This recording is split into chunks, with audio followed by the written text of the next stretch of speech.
Data mapping acts as a bridge between two systems.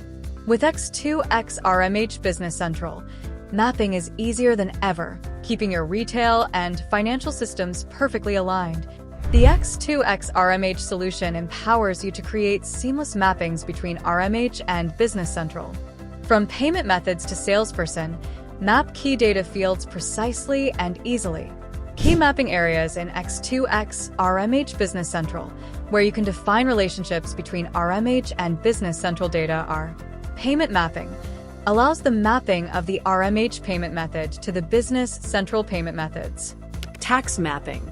Allows mapping the RMH tax identifiers to the Business Central tax identifiers. Tax area mapping.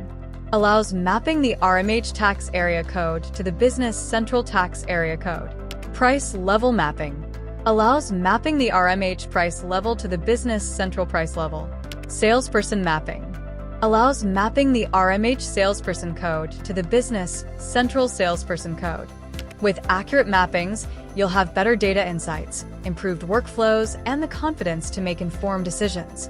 x2x RMH Business Central Integration, bridging the gap between your retail and ERP systems.